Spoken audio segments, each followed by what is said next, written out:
नमस्कार. महाराष्ट्र लोकन्यूजमध्ये मी संपादक सतीश जगताप आपलं स्वागत करतोय. आपण या ठिकाणी पाहू शकतो हे पिंपरीवरून टनू सबस्टेशनसाठी जाणारी ही लाईन आहे. ती जवळजवळ 33,000 KVची पॉवर लाईन आहे.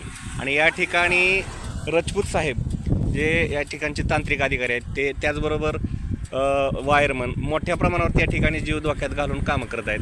आपण पाहू शकतोय हे ह्याचं झाड आहे, शेवग्या झाड, आणि त्याच्यावरती ते चढलेले आहेत. हे अतिशय जीवघेणा काम आज हे कामगार करत आहेत. आणि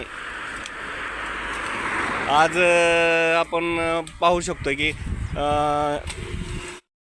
कामच आहे आणि अतिशय कसरत या ठिकाणी करून आपण पाहू शकतोय कशा प्रकारे हे लाईन लाडवे येणाऱ्या झाडांची तोड या ठिकाणी होत आहे. महाराष्ट्र लोकन्यूजसाठी मी संपादक सतीश जगताप, पिंपरी.